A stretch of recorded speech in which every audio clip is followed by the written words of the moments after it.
আসসালামু আলাইকুম রহমতুল্লাহ। সম্মানিত দর্শক শ্রোতা, কৃষি কথা ইউটিউব চ্যানেলে আপনাদের সবাইকে স্বাগতম। সম্মানিত দর্শক, বরাবরের মতো আজকে আমরা নিয়ে এসেছি নতুন একটি ভিডিও।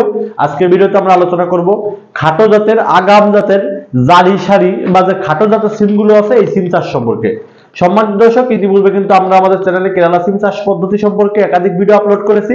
আপনি যদি কেরালা সিম চাষ করতে চান সেক্ষেত্রে কিন্তু ভিডিওগুলো দেখে আসতে পারেন। সম্মানিত দর্শক, বাংলাদেশে কিন্তু খাটো জাতের সিম চাষের জনপ্রিয়তা দিন দিন লাভ করতেছে। এর বেশ কয়েকটি কারণ রয়েছে। খাটো জাতের সিম চাষ করার জনপ্রিয়তা পাওয়া হচ্ছে একটা অন্যতম কারণ হচ্ছে কৃষক পর্যায়ে খরচ খুবই কম।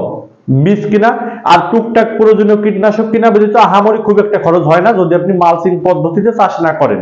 আর সাধারণত এখন পর্যন্ত বাংলাদেশে কৃষক পর্যায়ে ব্যাপক হারে মালচিং চাষ শুরু হয় নাই। অধিকাংশ কৃষকই মালচিং চাষ পদ্ধতির বাইরে চাষ করে সনাতন পদ্ধতিতে কৃষিকাজ করে থাকে। তাই সম্মানিত দর্শক, আপনি যদি মালচিং পদ্ধতিতে চাষ করেন সেক্ষেত্রে হিসাব আলাদা। আপনি মালচিং ছাড়া যদি খাটো জাতের সিম চাষ করতে চান সেক্ষেত্রে কিন্তু আপনাকে প্রথমে উন্নত জাত নির্বাচন করতে হবে। বাংলাদেশ কৃষি গবেষণা ইনস্টিটিউটের যে জাতগুলো আছে বাড়ি 1, বাড়ি 2 বা বাড়ি জাতের যে সিমগুলো অথবা জারি সারি বা এই সিমগুলো কিন্তু খুবই ভালো। সম্মানিত দর্শক, আপনি যদি সিম চাষ করতে চান সেক্ষেত্রে আপনাকে অবশ্যই প্রথমে সঠিক জাত নির্বাচন করতে হবে। এরপরে আপনাকে সময় নির্বাচন করতে হবে। খাটো জাতের সিম চাষের ক্ষেত্রে অতি আগাম আছে আর সিজনাল আছে। আপনি যদি অতি আগাম চাষ করতে চান সেক্ষেত্রে আপনাকে বৈশাখ জ্যৈষ্ঠ মাসে চাষ করতে হবে। আগাম চাষ করতে চাইলে শীতের কিছুটা আগে চাষ করতে হবে। আর সিজনাল চাষ করলে আপনি অন্য সব কৃষক যখন লাগায় আপনি সেই টাইমে রোপণ করতে পারেন। খাটো জাতের সিম চাষের ক্ষেত্রে আপনাকে যে বিষয়গুলো লক্ষ্য রাখতে হবে, বেড থেকে বেডের দূরত্ব হবে সাধারণত 4 হাত বা 4.5 হাত, আর গাছ থেকে গাছের দূরত্ব হবে 1.5 হাত।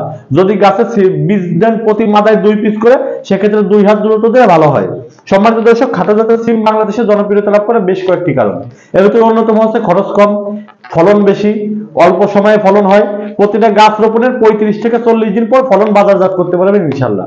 তাই আপনি যদি খাটো জাতের সিম চাষ করতে চান, আপনার স্থানীয় অভিজ্ঞ কৃষক অথবা উপজেলা কৃষি অফিসের সঙ্গে কথা বলে অথবা স্থানীয় যারা কৃষি পরামর্শক আছে যারা কৃষি বিষয়ে পরামর্শ দিয়ে থাকে তাদের সঙ্গে কথা বলে কিন্তু আপনি খাটো জাতের সিম চাষ নিশ্চিন্তে একদম নির্দ্বিধায় করতে পারেন।